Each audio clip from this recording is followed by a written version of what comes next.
welcome to another episode of Rubicon Unlimited. I'm James, and thanks for tuning into this video. Today, we are going to deal with some more maintenance on the Jeep. This is your PCV valve, and I'm going to replace mine on the Jeep today. It's been on the Jeep for 120,000 kilometers or so. Jeep recommends replacing this a lot sooner than that, and I've got a bit of a leak on the back of the engine. I've also noticed a bit of oil in the front breather tube that goes to the airbox. I'm suspecting that this thing is bored out, totally tired and clapped out. So we're gonna replace it with a fresh one. And you would think this would be a simple install, and it should be, but the placement of it is the issue. So Chrysler Jeep decided to put it on the back of the engine, right next to the firewall. So you need real small hands. I don't have that, so we're gonna deal with some real small tools. This is super small, I don't know, 3-inch socket. And we're gonna use this to get off the two T25 screws on the back of this thing, because the access is so tight that we're actually gonna go through the wheel well. I've done a bit of research on this, and people say this is a huge pain of a job, but if you go through the wheel well, it should relieve some of that stress and make things a little bit easier.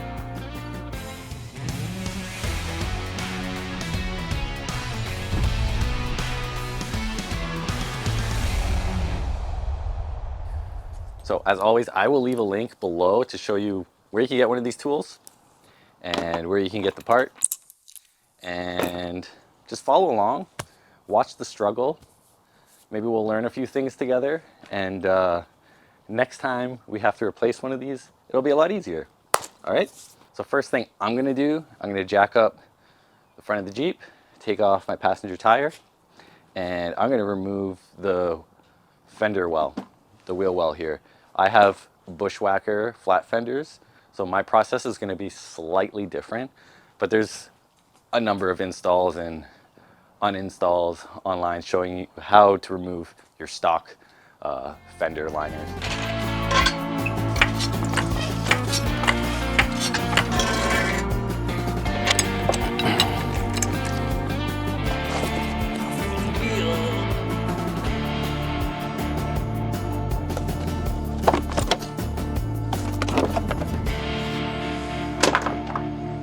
The liner came out, and now we'll have access to the back of the engine. Okay, welcome to inside the fender well here. The liner off, we're gonna look up in here. That right there. So we're gonna get the hose off of it, which is at the top, and then there's a bottom screw, which we're gonna access right here, and then we'll attempt the top screw and then pull it out from down here. Wish me luck. All right, so on top of the Jeep, we're going in the back here in the passenger. Just past that red clip, you can see the hose. It's good to work the side of the engine by the fender to pry up that rubber hose a bit. And then work it from the top. It's on there tight, so it's gonna be a fun one to get out. And again, yes, the clearance is minimal, so careful. You're gonna fight it. I can actually feel a lot of oil coming out of that hose, which makes me even think that this thing is way beyond needing to be replaced. Should have happened a while ago, because yeah, you don't want too much oil in this hose. You can feel it releasing though, so that's cool. I'm not gonna lie, the struggle is fairly real. I'm bleeding, but it's very doable. And I thought I'd take this time to say, if you haven't already, please subscribe to my channel, because I like doing fun stuff like this with you guys. So go below, just hit the subscribe button, and that's it. Let's continue installing. Bashing myself. Okay, so here is a pick, and I'm gonna run it around the hose to hopefully free it up a bit. Like I've said, there's already a bunch of oil in mine, so it is kind of lubricated, but we're gonna use the pick and the hose will be on here. So we're gonna just run it around and hopefully pop the hose right off, but we'll see. It's gonna be tricky. It's a tight spot. Okay, definitely use a pick. Shove the pick in there and then use your screwdriver to push it up. Push up on the hose with the screwdriver with the pick in there.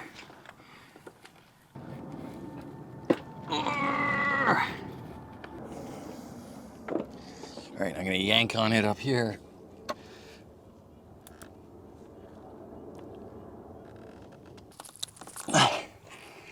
I can feel it coming out. It wants to be released. Got it. All right, we popped that sucker off. Okay, I'm gonna push it out of the way because we're gonna need access to that top screw. All right.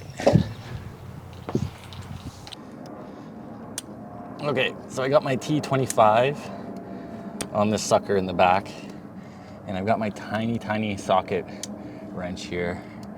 And what I'm doing is using my right hand to hold the socket against the screw, and then using my left hand to pivot the wrench and loosen it. And slowly but surely this will come off. It's a tight spot and you're kind of getting in your own way, but patience is a virtue here.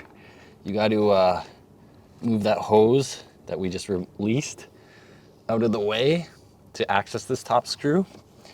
And yeah, just kind of work at it and it'll come right off. Just be patient. And once it's loose enough, you can just transfer over to using your fingers instead of the wrench. Okay, so here is the T25 on my super tiny Mastercraft socket wrench. I'll leave a link below where to pick something up similar to this. It is crucial because you will not be able to fit a traditional socket back there. And yeah, having the ratcheting function here is also super helpful. Okay, so I successfully removed the top screw. T25 this is what it'll look like, but yeah, it's a pain. Take your time, you'll get it, I promise. Now I'm gonna focus on the bottom. All right, back to the bottom. I think this one's gonna be easier because I can kind of access the screw. Like you can almost feel it. You can feel it in your plums. Let's crack her loose. Yep, there she goes. Oh yeah, I can one-hand this one.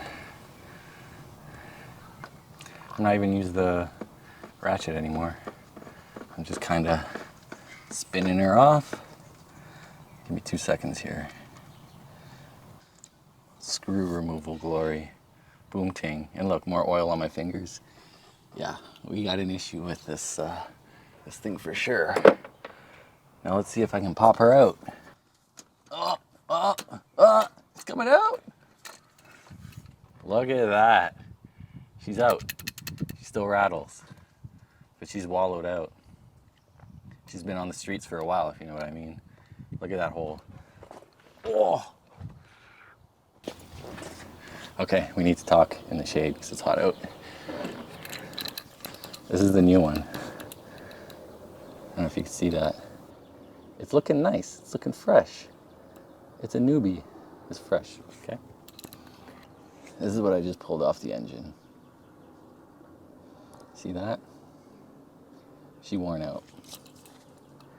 Look at that difference. So I can actually see this grommet down here has oil caked in it, and this is outside of the seal. So it's clearly been running out and yeah, accumulating. I don't know for how long, but it's been doing it. And my Jeep has been consuming a bit of oil. It has been leaking. So I'm hoping putting this guy in will resolve a few things. Also, I hear it'll help with the performance of the engine. So hopefully this thing will be a little more spunkier, because we can take whatever we can get when it comes to power in the engine. Okay, so yeah, let's throw this guy out. Let's put this one in and bolt it all up. Okay, let's put this new guy in. Okay, so I'm just starting the screws by hand. I just want to make sure they're both lined up, and then we'll start fastening them real tight. I don't have a torque spec for this, and I don't think you'll get a torque wrench in here, so you're gonna have to just keep an eye on it. You can kind of see the edge of the gasket. Just make sure it's seated properly, and then just give it a little bit more, and you should be set.